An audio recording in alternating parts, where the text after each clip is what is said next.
Boa noite, nobre Cainita. É uma honra ter você em meus domínios. Eu sou o Rodrigo Marajá e esse é o Alpha RPG. Galera, no vídeo de hoje a gente vai falar de uma personagem importantíssima para a lore de Vampiro: A Idade das Trevas. Hoje a gente vai trazer os detalhes da anciã Ravenous Durga Sin. Inclusive, a gente até trouxe um pequeno resumo sobre a Durga no vídeo que nós fizemos sobre a Baba Yaga, Mas hoje a gente vai muito mais a fundo na história dessa poderosa profeta. Galera, por séculos, a antiga religião da deusa mãe desfrutou de uma forte popularidade e de uma profunda devoção dentre as pessoas da Rússia pré-cristã. Os camponeses atuavam vigorosamente na Terra Antiga, trabalhando para seus deuses e deusas da fertilidade com igual fervor. A jovem sacerdotisa Sinovea, ou Sainovia, vivia uma excitante vida de iniciação dentro dos mistérios da deusa mãe. Isso mesmo, galera. O nome de nascença da Durga Sin era Sainovia.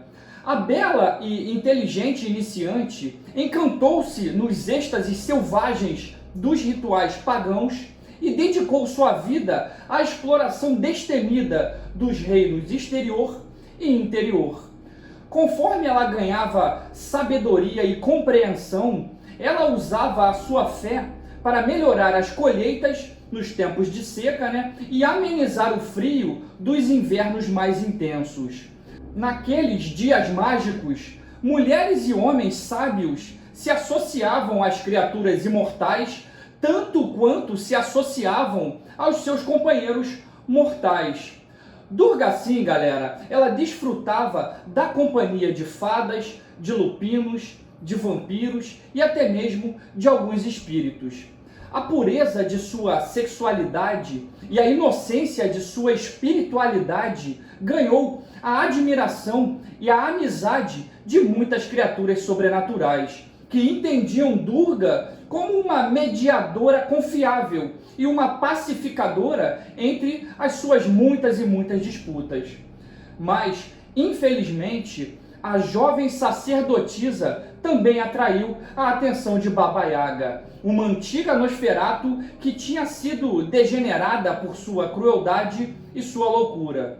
A sua beleza e o seu poder chamaram muito a atenção da pequena vovó, da Baba Yaga. E essa bruxa Nosferatu começou a atuar principalmente instigando algumas instabilidades, aterrorizando ali o interior russo com poderosos feitiços e maldições de longo alcance. A Baba Yaga soprou o seu hálito fétido de sangue coagulado sobre a terra, reduzindo as colheitas e acabando com quase todos os animais. As suas manipulações jogaram as criaturas sobrenaturais uma contra as outras. E assim ela criou desconfiança e guerra, onde uma vez havia vários acordos e muita harmonia. Mas muitas de suas névoas de guerra e de discórdia desapareciam sempre que Durga Sin brilhava a luz clara da razão e da compaixão sobre essas criaturas.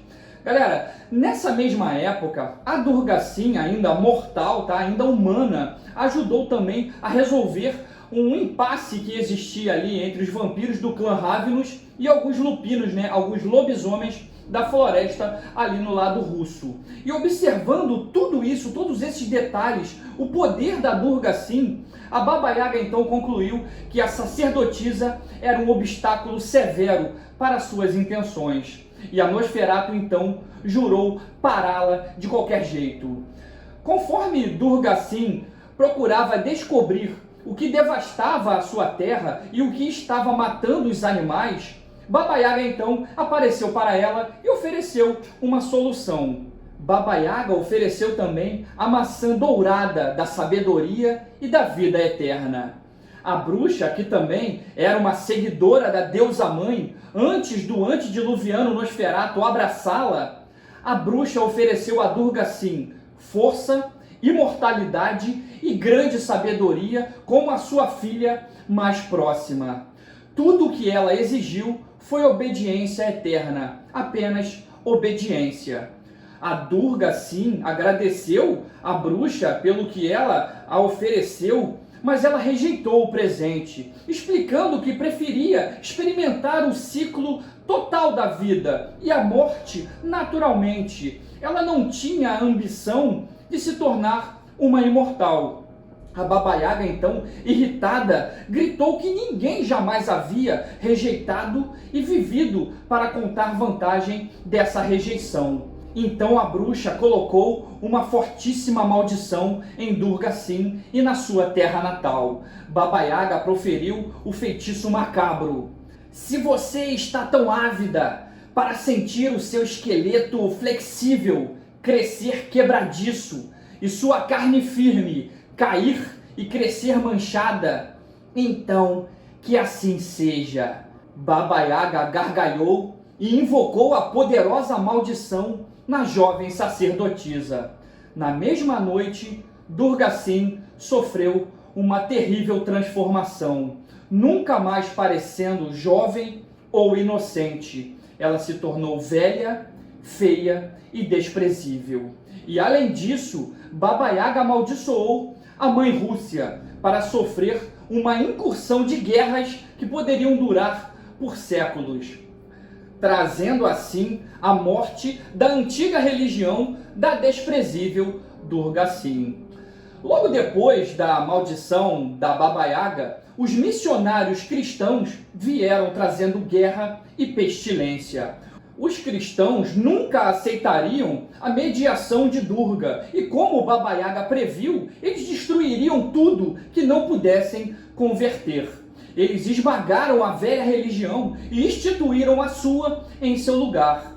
Durga Sim e seus aliados caíram diante do massacre, que coincidiu com o tempo em que a mágica começou a sumir, a murchar no mundo real. Quando Durga estava agonizante, quase morrendo pelos ataques dos cristãos, a Baba Yaga apareceu diante dela novamente, preparada para tomá-la em seu abraço vampírico. Mas, nesse momento, os vampiros rávinos russos, irados com os horrores que Baba Yaga cruelmente infligiu na sua terra, eles criaram uma grande ilusão de soldados cristãos atacando a velha bruxa. Enquanto Baba Yaga lutava contra aquelas ilusões, os rávinos levaram a Durga embora e rapidamente, com a sacerdotisa ali agonizando, eles lhe deram o dom da vida eterna.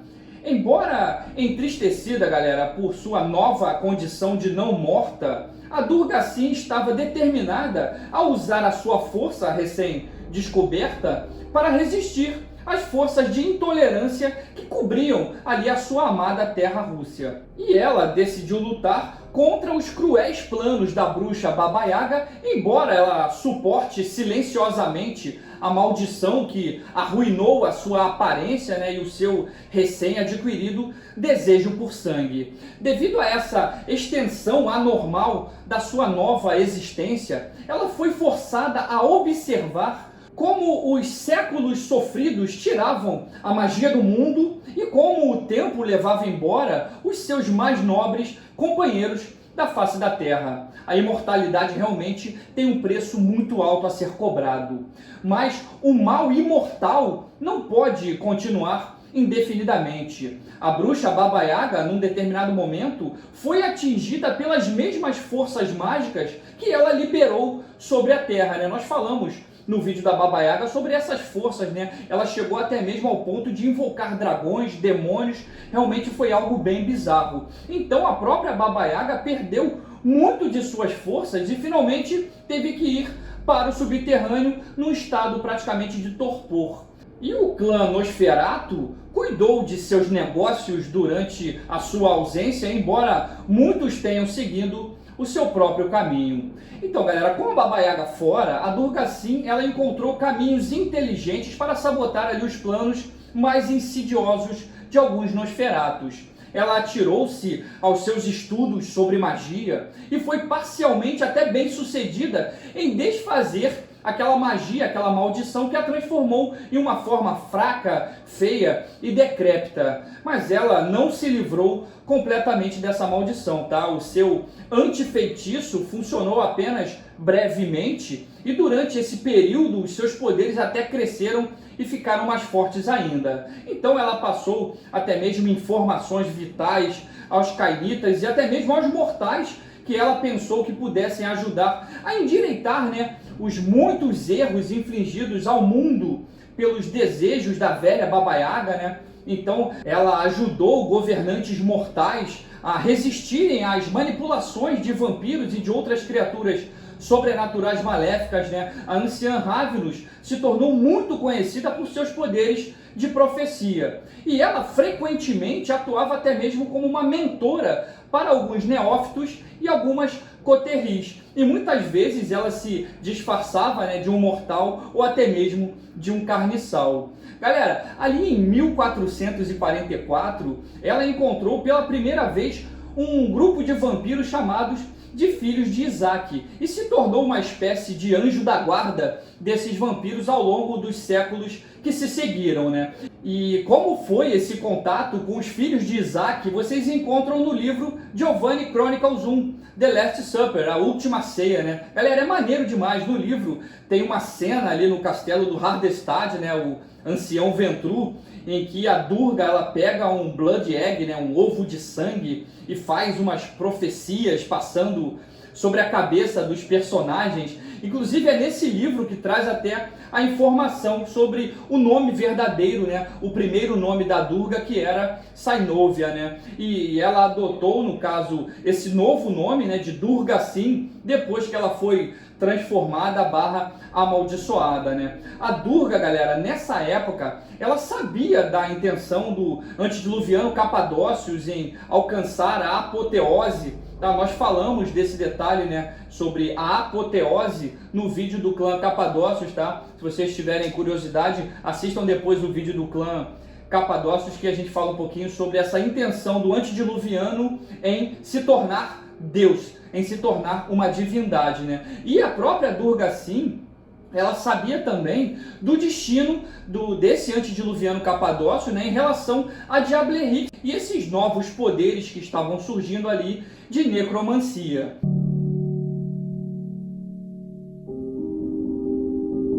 Nessa época medieval, galera, a Durga Sim e uma coterria ali na Transilvânia estiveram mais tarde também presentes na Convenção de Tornes, lá na Inglaterra. A Durga incitou os vampiros reunidos a encontrar um terceiro caminho, evitando tanto a tirania dos anciões quanto a manipulação sombria da Camarilla.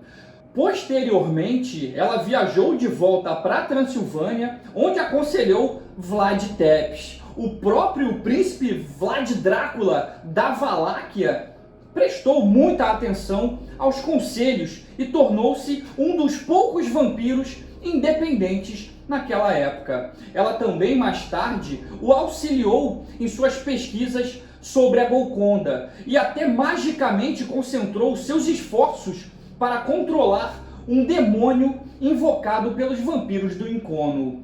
Já em tempos mais recentes, ela ajudou os vampiros da Camarilla a irem para o subterrâneo e permanecerem ocultos dos inquisidores. Ela instruiu os membros do Sabá a se unificarem o seu grupo anárquico quando eles iam se espalhar em 1000 direções diferentes e perder totalmente o sentido. Ela avisou o Incono sobre as horríveis consequências de seus contatos, né, com forças demoníacas e tem mantido contato com os poucos lupinos e magos que ainda permanecem no mundo.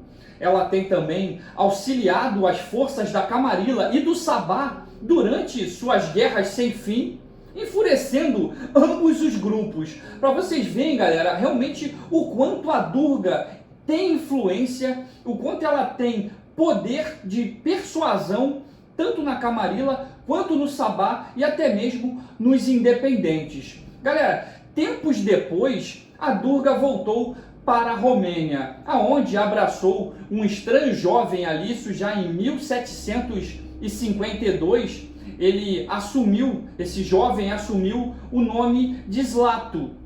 Zlato em homenagem aos ciganos que ele seguiu toda a sua vida. Galera, o Zlato é um Ravnus bem conhecido, tá, por sua habilidade inerente de suprimir qualquer forma de poder mágico. E esse seu poder salvou sua vida durante a Semana dos Pesadelos, fazendo de Zlato um dos poucos Ravnus ainda ativos. Galera, em sua vida, o Zlato fez parte de uma rica família de comerciantes ali no início do século XVIII e, indicado por um amigo, ele pretendia ingressar em um culto secreto que praticava rituais mágicos. Quando ele compareceu a esse tal grupo de rituais mágicos e não viu nenhuma evidência de natureza mágica, o culto o acusou de interromper a sua magia e simplesmente o expulsou. Logo depois dessa situação, a sua esposa infelizmente adoeceu e faleceu. E o seu pai, que tinha vários amigos dentro do tal culto secreto de magia, usou isso como um motivo para banir Zlato da cidade, forçando-o a vagar pelo mundo solitário. Ele começou então a seguir uma caravana cigana, até que a tal caravana foi destruída durante uma tempestade, isso lá em 1752. Lá ele conheceu então a sua futura senhora, a Durga Sin, que estava sendo caçada naquele momento por um mago, exatamente, galera, um humano com poderes de magia. Quando o tal mago tentou matar o Zlato e a Durga Sin, né, com os seus feitiços e seus poderes, o tal mago, ele descobriu que não poderia lançar nenhum poder. Assim, na presença do Zlato, nenhuma magia, nenhum poder funcionava. Isso mesmo, galera. O Zlato, ele anulava qualquer forma de poder mágico. Depois que o caçador desistiu e fugiu, né, porque não conseguia utilizar os seus poderes, a Durga Sin, então, abraçou o Zlato como uma forma de recompensá-lo. Mas, galera, voltando a falar da Durga Sin, né, ela ajudou inclusive os Brujá a movimentar a população russa para a revolução contra o czar, né, aquele czar corrompido, e a igreja durante o início ali do século XX. Mas depois que a Durga retirou o seu apoio, esses revolucionários embarcaram em um caminho horrível de destruição e de genocídio. Mas, repentinamente, isso em 1991, galera, a Baba Yaga acordou do seu sono e isolou a Rússia do resto do mundo sobrenatural com a mística cortina de sombras. Durante os anos que se seguiram, a Durga Sin permaneceu a vampira mais ativa e poderosa da Rússia que não estava sob serviço de Baba Yaga. Por fim, né, a cortina de sombras foi rompida, né, a bruxa Baba Yaga foi destruída por um Niktuko, isso em 1998. A gente também falou nisso, né? A gente falou sobre isso no vídeo da Baba Yaga. E a Durga Sin e os Ravnus da Rússia mal foram tocados pela loucura que tomou conta do clã Ravnus, né, após a destruição do antediluviano Zapatasura, ali durante a Semana dos Pesadelos em 1999, né? Provavelmente por causa dos efeitos persistentes da cortina de sombras que ainda se mantinha de certa forma presente no território russo. Galera, sobre a Semana dos Pesadelos, sobre essa questão da cortina de sombras, a interferência da Baba Yaga, a interferência da própria Durga Sin, tá? Com certeza, o grande Rô Amadeu do canal Segredos de Narrador vai trazer todo esse conteúdo para vocês, tá? Inclusive, eu acho que essa semana ele deve estar preparando algo bem legal com esses detalhes mais a fundo sobre a Semana dos Pesadelos, então fiquem de olho, tá, galera?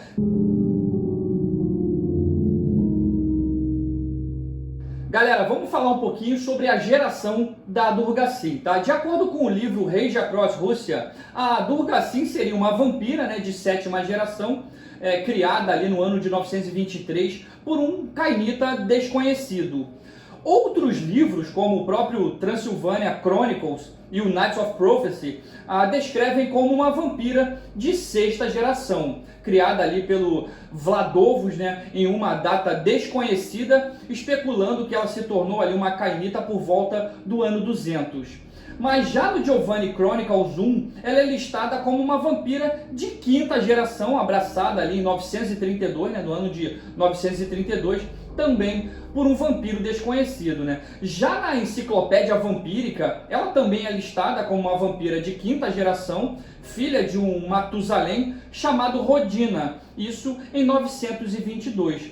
Mas o termo Rodina, que foi interpretado por alguns como o nome de seu pai, o seu criador, né, é uma interpretação provavelmente incorreta, uma vez que a palavra Rodina é meramente um termo búlgaro ou russo que significa pátria, ou que pode ser um termo tcheco que significa simplesmente família. Então, você, galera, e o seu grupo, vocês podem ficar à vontade para decidir qual é a geração da Durgasim, tá? Para mim, para o Marajá, ela é quinta geração, porque para bater de frente, para encarar a Baba Yaga, pode que ser quinta, né, galera? Pelo amor de Deus, né? Então, vamos falar agora dos poderes dessa Ravenous fortíssima. Vamos falar das disciplinas da Durgasim. Galera, a Durgasim, ela tem potência 2. Alguns livros trazem também presença nível 2, necromancia nível 2, auspícios nível 3, dominação nível 4, a maioria dos livros trazem essa informação de dominação nível 4, animalismo nível 6, quimerismo nível 6, fortitude nível 6, ofuscação varia de livro para livro, tá? Entre ofuscação 4 e ofuscação 6, e também taumaturgia do nível 3, e alguns livros também mencionam taumaturgia nível 6. E os caminhos, né, o Thaumaturgical Paths da Durga, ela segue o Path of Blood, nível 5, né, que é o caminho do sangue. Ela também tem Water Control, nível 5, né, controle do clima. Ela também tem Lure of Flames, nível 3, né, isca de chamas. Elemental Mastery, nível 2, maestria elemental. Realmente ela é muito poderosa, ela é muito forte. Galera, esses são os detalhes da vampira Ravenous Durgasim. Eu tentei trazer o maior número de livros aqui, juntei vários conteúdos, inclusive dos livros de Vampiro à Máscara, coisa que eu não costumo fazer, para poder trazer um conteúdo bem completo para vocês. Espero que vocês tenham gostado. Então, se você curtiu o nosso vídeo de hoje, galera, por favor, deixa o like, a gente não pede nada, cara, é só o like, se inscrevam no canal, isso é muito importante pra gente, a gente não cobra nada, fazer todos esses vídeos é algo trabalhoso, é algo que toma tempo, mas eu faço com muito prazer, eu faço porque me diverte. A única coisa que eu peço é que vocês deixem o like, se inscrevam no canal, ali ative o sininho de notificações, tá, galera, isso é muito, muito importante pra gente, tá bom? Um forte abraço e a gente se vê no próximo vídeo, valeu!